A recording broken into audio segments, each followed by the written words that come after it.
राधे राधे सभी भक्तों को। और आज हमारा सबसे पहले प्रणाम। और देखिए किस तरीके से नवरात्रि की तैयारियां शुरू हो चुकी हैं और नवरात्रि का पहला व्रत था। नवरात्रि चालू हो गए हैं, सभी को ये पता ही है।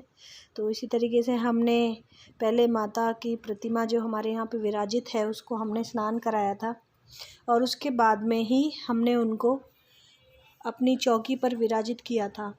कई लोग कई तरीके से नवरात्रियों को मनाते हैं और सब लोगों का अपना अलग अलग तरीका होता है। और जैसे कि चौकी को भी लगाने का सबका तरीका अलग है।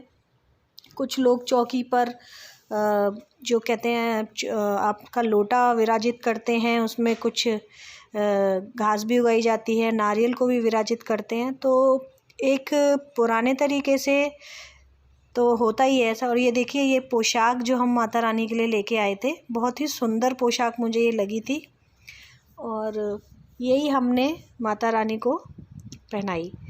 और तो मैं बता रही थी कि सबका अपना अपना तरीका होता है। और लेकिन एक बात है, पूजा पाठ में हमको ज़्यादा गहराई में नहीं जाना चाहिए। जिस तरीके से समय का अभाव है आजकल और काम बहुत हो गए हैं, तो जिस भी तरीके से हम कर सकें, कुल मिला करके ईश्वर का नाम लेना ज़रूरी है। और वो किसी भी तरीके से हो, ये हमें कामना करनी चाहिए। उसमें सबके तरीके अलग हैं, तो ये नहीं कि हम भी उसी तरीके से करें। तो देखिए किस तरीके से पोशाक ग्रहण कर ली हमारी माता रानी ने। और नवरात्रियों का जिस तरीके से आप जानते ही हैं, 9 दिन तक पूरा का पूरा महत्व होता है। सभी 9 देवियाँ पहले दिन से अष्टमी तक अलग अलग देवियों की पूजा होती है। अलग अलग देवी एक ही हैं, उनके सब रूप हैं, तो आप ये कह सकते हैं कि उन्हीं के रूपों की पूजा होती है। और जहाँ तक मेरी चौकी का सवाल है, मैं बहुत ही सिंपल तरीके से चौकी को लगाती हूँ, क्योंकि ये जो हमारे यहाँ पे घास का उगाना या जौ जिसे बोलते हैं, जौ बोए जाते हैं, वो हमारे गांव में पौराणिक रूप से जो होती आ रही है उसी तरीके से होता है। लेकिन यहाँ पर इतना पॉसिबल नहीं हो पाता है, तो हम सिर्फ चौकी पर माता रानी को सिंहासन पर विराजित करके और जो हवन कुंड की जो पूजा होती है, जो कि आप भी जानते होंगे कि अग्यारी बनाई जाती है। गाय के गोबर से जो उपले बनते हैं उनको सुखा के जो बनता है, और ये हमारा हवन कुंड है। इसमें हम इस पर, जैसे कि काफ़ी घरों में ऐसे पूजा होती ही है, काफ़ी घरों में नहीं होती है, तो हम लोग इस पर लौंग चढ़ाते हैं। 9 दिन तक इसी तरीके से पूजा होती रहेगी। और अष्टमी तक हमने 9 दिन का व्रत तो नहीं रखा है, पहला और आखिरी वाला व्रत रखेंगे। और इसमें 9वीं वाले दिन पूजा होती है, काफ़ी लोगों के यहाँ अष्टमी में पूजा होती है। और पहले नवरात्रि के दिन आप देखिए किस तरीके से हमने हमारे लड्डू गोपाल जी हैं, राधा जी हैं, उनको किस तरीके से पोशाक धारण कराई थी। लड्डू गोपाल जी ने पिंक कलर की और राधा जी ने ऑरेंज कलर की पोशाक ग्रहण कर रखी है। और ये हमारे सारे लड्डू गोपाल जी और राधा जी, और ये देखिए ये इस तरीके से पोशाक पहनाई है हम लोगों ने। और उनका श्रृंगार अभी धीरे धीरे ही श्रृंगार हो पाता है, क्योंकि नवरात्रि चल रही हैं, तो नवरात्रि की पूजा भी है साथ साथ। अभी ये आपको श्रृंगार से पहले का वीडियो मैं दिखा रही हूँ।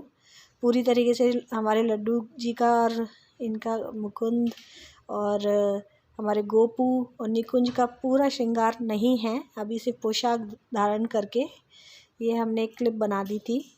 और उसके बाद में पूरा श्रृंगार हमने किया था। नवरात्रि एक ऐसा पर्व भी है कि देश के अलग अलग कोने में अलग अलग तरीके से ये सेलिब्रेट किया जाता है।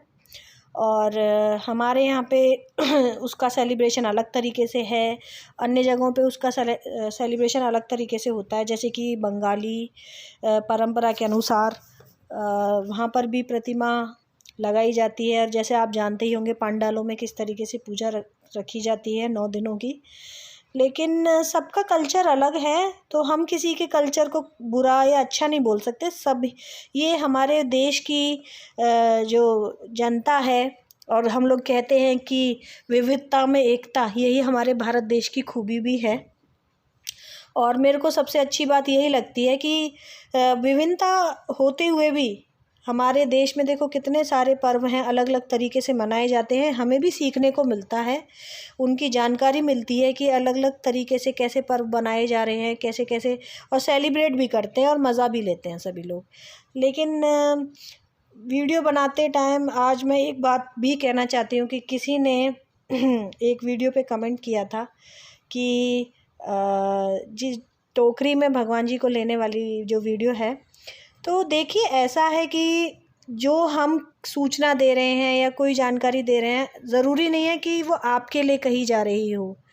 और ये बात सच है कि किसी भी शास्त्र में ये नहीं बताया गया कि भगवान जी को हमें जगह जगह लेकर के, टोकरी में लेकर के घूमना चाहिए।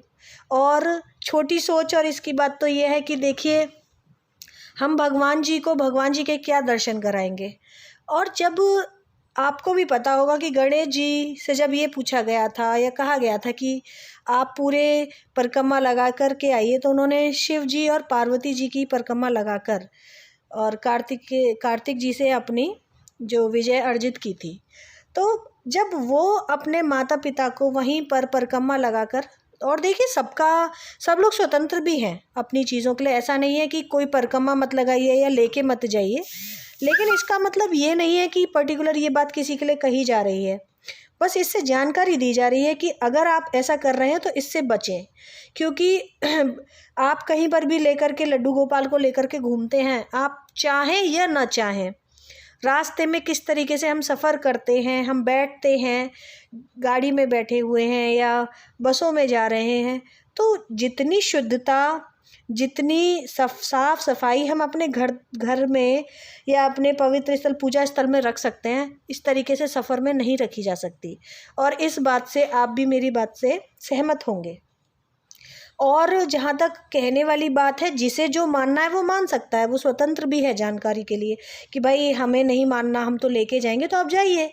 लेकिन किसी भी शास्त्र में इस चीज़ का वर्णन नहीं किया गया है कि आप अपने लड्डू गोपाल को लेकर के टोकरी में लेकर के घूमें या कहीं पर जाएं। वो आपका मत है, आप घुमाना चाहते हैं तो वो कोई बात नहीं है। सिर्फ एक शुद्धता और साफ सफाई की दृष्टि से कि हम लोग कहते हैं कि हम अपनी साफ सफाई का पूरा ध्यान रखते हैं, बिल्कुल रखते हैं आप, लेकिन क्या जो पूजा स्थल है आपका, क्या आप उतना ही पवित्र मान सकते हैं किसी अन्य स्थल को? आप उनको जहाँ पर भी लेकर जा रहे हैं, और ये देखिए सबकी बात नहीं है कि सब ऐसा ही करते होंगे कि सब लोग टोकरी में ही लेकर के जा रहे हैं तो वो कहीं पे खा ही रहे होंगे। लेकिन जो लोग खा रहे हैं, जो लोग इस काम को कर रहे हैं, बस वो ना करें। और इसमें बुरा मानने वाली बात नहीं है, काफ़ी लोगों को इस चीज़ की जानकारी भी नहीं होती। हमें अगर रोज़ाना में कुछ ना कुछ सीखने को मिलता है तो हमें वो सीख ले लेनी चाहिए। ऐसा नहीं है कि इसमें आपके लिए कोई बात कही जा रही है, और इसमें बुरा भी नहीं मानना चाहिए। और मानने की तो ये है कि देखिए सब स्वतंत्र होते हैं, करते वही हैं जो उन्हें पसंद है, लेकिन जो सच है वो तो कहा ही जाएगा और उसे बदला नहीं जा सकता। तो अंत में देखिए, हमारे गोपू और निकुंज के पूरे दर्शन आपको मिलेंगे। इस समय सभी लोग पूरी तरीके से तैयार हो चुके हैं, ये लड्डू, और इनके बाद में ये हमारे गोलू और ये हमारी श्यामा, ये हमारे श्यामू, राधिका जी, और हमने निकुंज और गोपू के तो आपको दर्शन करा ही दिए हैं। और इसी तरीके से आज मैं आप सबका धन्यवाद भी देना चाहती हूँ। ये हमारे कान्हू और ये हमारी श्री जी राधा जी हैं, और लास्ट में हमारे मुकुंद जी महाराज। वैसे मेरा वीडियो अभी बनाने का नहीं था, मैं सोच रही थी कि जब हमारे 500 सब्सक्राइबर पूरे हो जाएंगे तब मैं बनाऊंगी, लेकिन शुभ अवसर है, वीडियो जब बन जाए, जब बना लेनी चाहिए। और आप लोगों का बहुत बहुत धन्यवाद जो हमारे सब्सक्राइबर हैं और जिन्होंने सब्सक्राइब किया। आप लोगों के सपोर्ट से ही हम इतना आगे बढ़ पाए हैं, और कामना करेंगे कि आगे भी बढ़ पाएँ। तो इसी बात को कहते हुए, आपका धन्यवाद करते हुए, इस वीडियो को मैं यहीं पे ख़त्म करना चाहूँगी। और जैसे जैसे आपका सपोर्ट मिलता जाएगा, हमको भी उसी तरीके से प्रेरणा मिलती है और आगे हम पूरा प्रयास करेंगे कि अच्छी से अच्छी वीडियो आप तक लेकर के आएँ। और जो लोग मेरे वीडियो को पहली बार देख रहे हैं, कृपया सब्सक्राइब करें और शेयर करें और लाइक करें। आपके सपोर्ट से ही हम आगे बढ़ सकते हैं, अन्यथा नहीं। तो आज की वीडियो में बस इतना ही। सभी भक्तों को मेरी तरफ से राधे राधे और नवरात्रि की हार्दिक शुभकामनाएं। सभी लोगों के लिए नवरात्रि बहुत ही मंगलमय और शुभ हो, इसी कामना के साथ में इस वीडियो को मैं यहीं पर समाप्त करती हूँ। और अंत में जाते जाते आप हमारी माता रानी के भी दर्शन कर सकते हैं।